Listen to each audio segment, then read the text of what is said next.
Number ಕೊಡಿ ನಿಮ್ಗೆ detail ಕಳ್ಸ್ಕೊಡ್ತೀನಿ ಮೀಡಿಯಾಗೆ.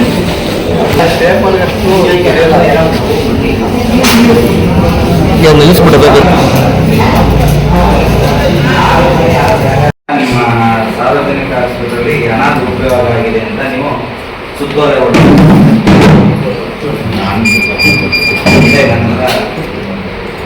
13ನೇ ತಾರೀಕು 7ನೇ ತಿಂಗಳು 26 ಹಣ ಸಂಗ್ರಹಣೆ ಸಂಬಂಧ ಹಣ ದುರುಪಯೋಗಕ್ಕೆ ಉಲ್ಲೇಖ ಶ್ರೀಮತಿ ನಿವೇದ ಜೆ ಆಯಿತು ಲಿಖಿತ ದೂರು ದಿನಾಂಕ 9/26.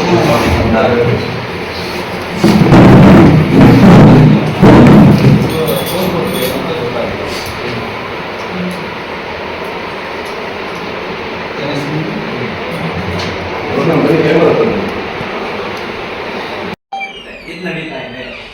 ಅದು ನಾನು ಹೇಳ್ತಾ ಸ್ವಲ್ಪ ದೇಶದಲ್ಲಿ ಎಕ್ಸ್ರೇ ವಿಭಾಗದಲ್ಲಿ ಅವರು ನಮಗೆ ವೋಚರ್ ಸಮೇತ ಕೊಡ್ತಾರೆ. ಸರ್ ನನಗೆ ಬಂದಿರೋ ಬಿಲ್ಲು ಇಷ್ಟು, ಆದರೆ ಪೇಷಂಟ್ ಬಂದಿರೋ ಬಿಲ್ ಇಷ್ಟು, ಇಲ್ಲಿ ಇರೋದಿಷ್ಟು. ಸರ್ ಯಾಕೆ ನಮಗೆ ಭಯ ಇದೆ, ಒಂದು ಚೆಕ್ ಮಾಡಿ ಇಲ್ಲ ಒಂದು ಲೆಕ್ಕ ಕೊಟ್ಟು ನಾವು ಉಲ್ಲೇಖದಲ್ಲಿ ಹಾಕಿದ್ದೀವಿ ಸರ್. ಹೌದು ಸರ್, ಅದಕ್ಕೆ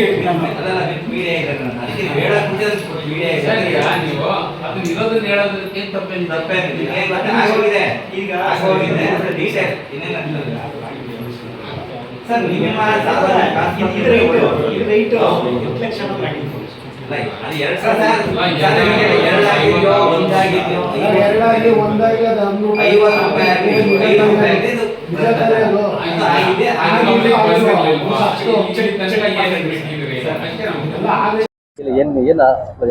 ಶ್ರೀರಂಗಪಟ್ಟಣ ಸಾರ್ವಜನಿಕ ಆಸ್ಪತ್ರೆಯಲ್ಲಿ ಒಂದು ಭ್ರಷ್ಟಾಚಾರ ನಡೆದಿದೆ ಅಂತ ಬೆಳಕಿಗೆ ಬಂದಿರುತ್ತೆ.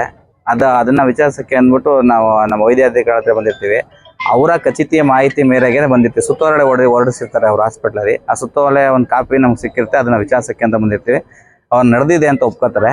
ಬಟ್ ಏನು ಪ್ರಮಾಣದಲ್ಲಿ ನಡೆದಿದೆ ಅಂತ ಅವ್ರಿಗೂ ಫಿಗರ್ ಗೊತ್ತಿರಲ್ಲ. ಅದನ್ನ ನಾವು ಸುತ್ತೋಲೆ ಹೊರಡಿಸಿದ್ದೀವಿ.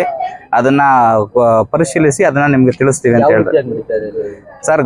ಇಲ್ಲಿ ಬ್ಲಡ್ ಚೆಕಪ್ಪು, ಎಕ್ಸ್ರೇ ಮತ್ತೆ ಈ ಪರೀಕ್ಷೆಗಳು ಸಂಬಂಧಪಟ್ಟಂಗೆ ರೋಗಿಗೊಂದು ರಸೀದಿ, ಹಾಸ್ಪಿಟ್ಲಿಗೊಂದು ರೋಗಿಗಳಿಗೆ 300, 400, 500, 250 ಆ ಥರ ಇಸ್ಕೊಳ್ಳೋದು. ವೈದ್ಯ ಇದಕ್ಕೆ ಹಾಸ್ಪಿಟ್ಲ್ ಸೇರಿದಂಗೆ 50 ರೂಪಾಯಿ ತಗೊಳ್ಳೋದು. ಈ ಥರ ನಡೀತಾ ಇದೆ.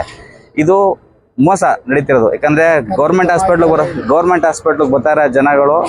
ಯಾವ ಥರ ಜನಗಳು ಬರೋದು, ಕಡು ಬಡವರೇ ಬರೋದು. ಬಡವರು ಮೋಸ ಆಗಬಾರ್ದು. ಈ ರೀತಿ ನಡೆದಿರೋರನ್ನ ನೀವು ಅಮಾನತಲ್ಲಿ ಮುಟ್ಬೇಕು ಅಂತ ಕೇಳ್ಕೊಂಡಿದ್ದೀವಿ. ವೈದ್ಯಾಧಿಕಾರಿಗಳು ಒಪ್ಕೊಂಡಿರ್ತಾರೆ.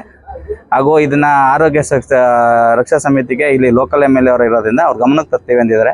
ಅವ್ರ ಗಮನಕ್ಕೆ ತರೋಕೆ ಮುಂಚೆನೇ ಇವ್ರು ಅಮಾನತಲ್ಲಿ ಮುಟ್ಬೇಕು ಅಂತ ಕೋರ್ಕೊಂಡಿದ್ದೀವಿ ಸರ್. ಸಂಜಯ್ ಅಂತ, JDS ಯೂತ್ ಪ್ರೆಸಿಡೆಂಟ್, ಗಂಜ. ಸರ್ಕಾರಿ ಆಸ್ಪತ್ರೆಯಲ್ಲಿ ಮೊದಲಾಗಿ ಒಂದು BPL ಒಂದು ದಾರರಿಗೆ ಉಚಿತವಾಗಿ ಎಕ್ಸ್ರೇ, ಸ್ಕ್ಯಾನಿಂಗ್ ಮುಂತಾದ ಸೌಲಭ್ಯಗಳನ್ನ ಉಚಿತವಾಗಿ ಸರ್ಕಾರ ನೀಡ್ತಾ ಇತ್ತು.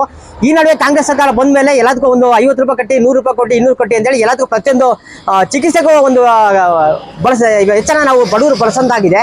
ಅದು ಅಲ್ಲದೆ ಆಡಳಿತ ವರ್ಗದಲ್ಲೂ ಸಹ ಆ ಸಿಬ್ಬಂದಿಗಳು ಏನು ಸರ್ಕಾರಕ್ಕೆ ಹಣ ಕಟ್ಟಬೇಕು, ಒಂದು ಸ್ವಲ್ಪ ಅದು ಹಣ ಕಟ್ಬಿಟ್ಟು ಮಿಕ್ಕದನ್ನ ಜೋಪಾಕುವಂಥ ಕೆಲಸನ ಈ ಸಿಬ್ಬಂದಿಗಳು ಮಾಡ್ತಾ ಇದ್ದಾರೆ.